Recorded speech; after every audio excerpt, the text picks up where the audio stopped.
Hi, my name is Dr. Ed Shahady, and we're here at the Cardiometabolic Risk Conference. And I'm here with Dr. Jeff Levine. He's at Rutgers Medical School.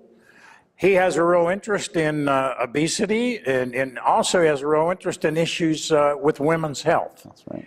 So let's talk about the women's health issues and the difficulties women have around menopause with weight gain and obesity. Would you enlighten us on that a little bit? Well, I think it's very common concern for women, not just younger women, but certainly women during midlife and throughout menopause. It's still a major concern in terms of weight gain. Right. And I think it's been a perpetuated myth that those changes that happen in terms of increased body weight, that 0.5 kilograms a year, or those 5 pounds that on average occur just during that perimenopausal period, are all due to hormonal changes. Actually, the evidence shows that hormonal changes or estrogen deficiency is not the cause of the increased weight that women have. It's really aging and environmental factors. Right. However, what is true is that estrogen deficiency leads to increase in total body fat and the movement of body fat into the abdomen to increase the risk for central obesity, which, as we know, is independent in terms of risk factors for cardiometabolic syndrome and consequences of that. Yeah, and then that's so it's their estrogen deficiency causing more fat, adipose tissue, you know, in the abdomen, and that's insulin resistance too, right? That's right. And what's interesting is it's the estrogen deficiency really sets them up for that, but what facilitates that is decreased physical activity. So it's never all one thing. And, you know, I always try to look at things holistically, and we have the evidence to support that while estrogen deficiency sets you up for that, it's the decrease in physical activity that really facilitates that.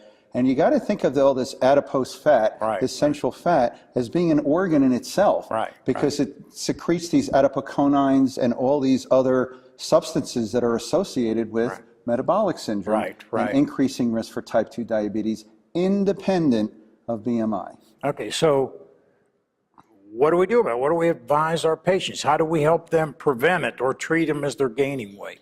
Well, I always believe, and I think most primary care providers, is that prevention is the best medicine. One of the things that I've really been trying to advocate for is the new U.S. Preventive Task Force and ACOG and AFP recommendations for cervical cancer screening says that for most women, we only have to screen them every 3 to 5 years.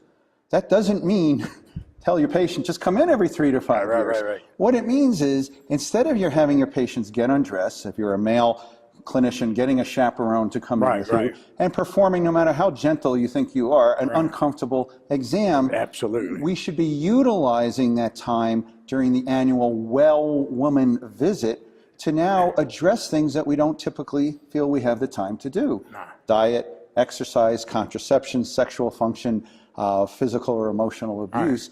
Now we have more time to do that instead of doing a procedure that might not be necessary to do. So what I encourage my primary care providers out there to do is to think about, in your 35, 40-year-old women, the welcome to menopause exam. In other words, when you see them for these well visits, to prepare them for what's the likely event and inevitable event of menopause, and advise them of these changes that can occur. Because if you can get them to be more physically active and to improve their diet, you can ameliorate these shifts in body fat, and you can actually effectively prevent it. And isn't that better than us later talking about how to go about treating it?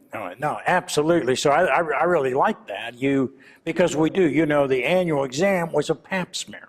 And then as you get old enough, we throw in the mammogram. So what you're saying is now we know the evidence that we have to keep doing pelvics and paps. There's no evidence they're of value and they're uncomfortable, but you still come in annually and you focus on those other issues you were talking about. Absolutely. And again, cervical cancer screening is still indicated every 3 to 5 years in patients, again, who have normal or low risk. And certainly mammography still has its value, but that should not be the main focus of most of these visits, because as women get older, their risk for cervical cancer goes down and their risk for cardiometabolic issues goes up. The other thing that I really hope to get us as clinicians to rethink is not to immediately poo-poo the idea, and that's a medical term, right? Poo-poo, I like that one. Of hormone therapy. Yeah. You know, ever since the WHI... Tell us about that, because, you know, don't use estrogen, it causes heart disease, et cetera. Yeah. So tell us about that. You know, history is always bound to repeat itself. You know, if you stay around practice long enough, what was good is now bad, what was bad is now good. Yeah. And soon enough, it all comes back to the middle. And I think what we finally realize is that while the Women's Health Initiative gave us a lot of valuable information, it wasn't necessarily relevant to early menopausal women. And from sub-analysis of WHI and subsequent studies, we now know that in early menopause women, women who are less than 10 years postmenopausal, women who are under 60, that hormone therapy not only is the most effective way to manage menopausal symptoms, but actually may effectively reduce central adiposity, may actually help attenuate this effect. So you're telling me early menopause is when we should treat them with estrogen?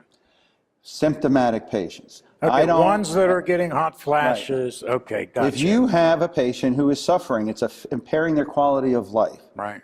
Nothing's going to work better than systemic estrogen. There are other alternatives, but the most effective. And what I'm saying is for most early menopausal women, the benefit outweighs the risk. And the, no pun intended, potential icing on the cake is you may have the secondary benefit of preventing central adiposity. Well, and that's the cardiometabolic risk, and that's what we're at this conference. So, but if I'm saying there's a good chance that a woman, as she goes through menopause, what changes is where the fat's being deposited, why not think of using estrogen to prevent the cardiometabolic risk in those early years? And I think there's more and more data that supports it. But what I want to caution my advocates is, while I think I like to advocate rethinking about the use of estrogen therapy and estrogen progestin therapy in appropriate patients, no organization, and not myself, recommend it solely for primary or secondary prevention of coronary artery disease.